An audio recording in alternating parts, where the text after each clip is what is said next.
I imagine that if the motion we had here tonight was Christianity is a religion of peace, we get to the Q&A, perhaps even before, and somebody would say, if the other side were arguing for that, somebody would say, what about the Crusades? What about that?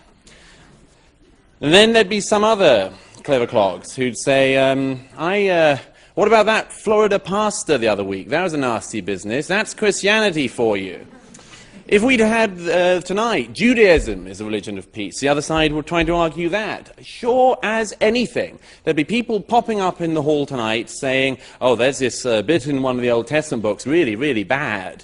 All sorts of massacres going on. Why don't you talk about that? There might even be people trying to say that, the argument that Judaism was a religion of peace couldn't be argued because people would say, look at what Israel is doing, and isn't that a direct response, and so on. So let's not have a debate about Islam and whether or not Islam is a religion of peace without talking about the facts to do with Islam. It's an absurd situation we're in, where nothing that anyone does whilst being Muslim is any responsibility of Islam's. Yet anything anyone does whilst being a Christian or a Jew is responsibility of all Christians, all Jews. Let's make this as straightforward as I can. Take the categorization that eminent scholars like Bernard Lewis, Ibn Waraq have made. Let's say Islam is a very, very complex thing.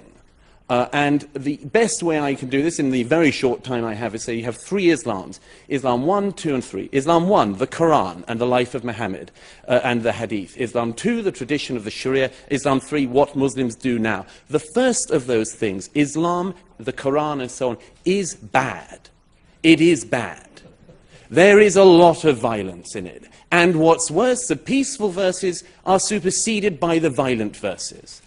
The violent verses also, sadly, are more numerous in number. Then you've got the life of Muhammad. Again, a bad man. A very bad man, it has to be said. Not a great role model, if you look at it.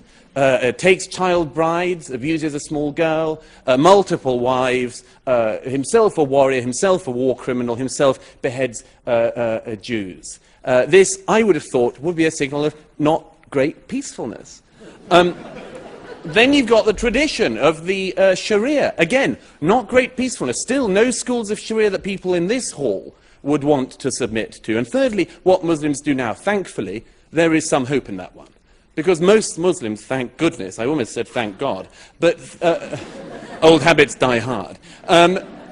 Most Muslims don't do what those texts say, because they exercise their judgment as moral beings without having to refer to defunct holy books. Now, the problem is that Islam is an unstable component, as a religion, an unstable component. 1,000 years ago, the Mu'tazilites tried to reform the religion. They were wiped out. The fact is that Islam is many things, many, many things. But to say it's a religion of peace is nonsense. It's to ignore reality. It's to ignore very difficult but necessary facts, not paradigms, but facts. To say that Islam is a religion of peace is to say something based entirely on hope.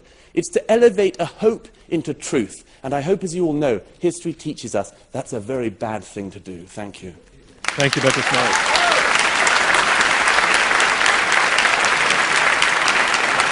And that concludes round one of this Intelligence Squared U.S. debate.